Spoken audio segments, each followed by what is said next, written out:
हमारी लाइफ की सबसे जो इम्पोर्टेंट एज है वो है 14 से लेके 25 साल। ये वो एज होती है यहाँ पर हमें समझना होता है कि क्या बेहतर होगा, क्या लाइफ में बेहतर नहीं होगा, क्या काम करना चाहिए, क्या नहीं करना चाहिए, ताकि फ्यूचर में जाके रिग्रेट बिल्कुल भी ना हो। So let's discuss.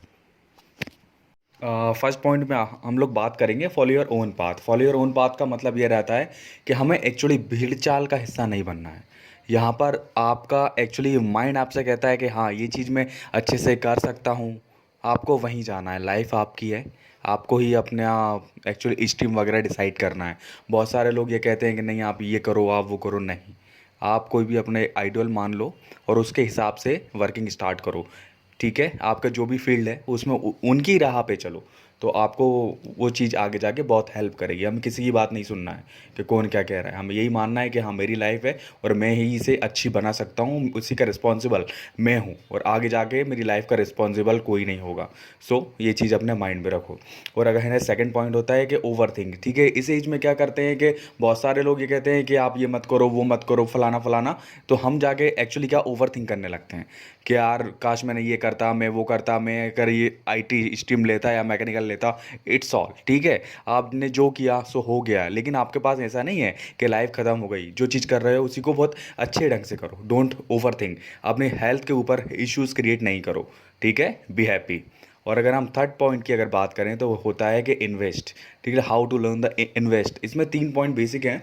ठीक है, तो सबसे पहले क्या, ये जो एज रहती है ये हमारी छोटी एज होती है। छोटी एज से अगर हम इन्वेस्टमेंट करना सीख जाते हैं तो हमारा फ्यूचर के लिए बहुत ही सिंपल हो जाता है, क्योंकि इस एज में आप मतलब ये नहीं है बहुत ज़्यादा लमसम अमाउंट आपको इन्वेस्ट करना है। नहीं, छोटा छोटा अमाउंट हमें इन्वेस्ट करना है। फॉर एग्जांपल 5 पैसा। 5 पैसा एक्चुअली है ना डीमेट अकाउंट है। यहाँ पर बहुत सारे शेयर होते हैं, बहुत सारों की वैल्यू बहुत बड़ी होती है, बहुत सारों की वैल्यू छोटी होती है। हमारी पॉकेट मनी भी इस टाइम छोटी होती है, तो यहाँ पर बहुत सारे पेनी शेयर्स होते हैं जिनकी वैल्यू 1 पैसे से भी कम है। आप उनको लेके बाय करके उसको रख सकते हो, तो है ना कुछ टाइम बाद आपको कुछ ना कुछ प्रॉफिट देंगे। तो यहाँ से आप सीख सकते हो कि हाउ टू इन्वेस्ट। और फिर अगर मैं आज की दौर की बात करूँ तो यहाँ पर है WazirX means crypto marketing, crypto trading.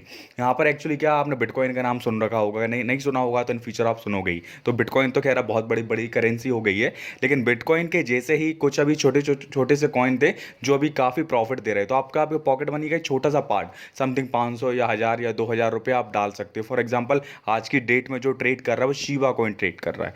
ठीक है, लोग बागों के 500 रुपये से लेके वो 50,000 से 1 लाख तक हो गए हैं।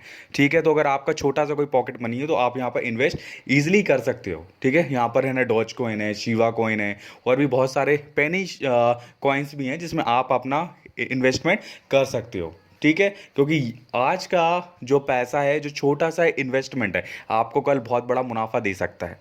तो लर्न, सीखते जाओ। कुछ चीज़ें बहुत अच्छी होती हैं लाइफ में समझने के लिए। और एक इसमें भी पॉइंट है कि इन्वेस्ट इन योर सेल्फ। ठीक है, अपनी बुक्स वगैरह रीड करो, सारी चीज़ें करो, अच्छी अच्छी चीज़ें पढ़ो।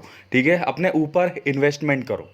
हमें और कुछ नहीं चाहिए, बस इन्वेस्टमेंट करो अपने ऊपर, ताकि वो का रिटर्न के तौर पे हमें वापस आ जाए। ठीक है, और है ना think out of the box. इसका मतलब ये होता है जो 80% जो चीज़ें हैं वो आपको 20% काम करने पे ही मिल जाती हैं। इसका मतलब ये है कि आपको मतलब फोकस करना है कि किन 20% चीज़ों से को करने में मेरे को 80% रिजल्ट मिल सकता है। सारी चीज़ें करो, कुछ कुछ करो। जैसे फॉर एग्जांपल यूपीएससी की तैयारी कर रहे हो तो किसी एक पर्टिकुलर सब्जेक्ट नहीं, 1 2 3 सब्जेक्ट के साथ तैयारी करो, तो आपके मार्क्स भी काफ़ी अच्छे आएंगे। ठीक है, all the best for the future and grow big.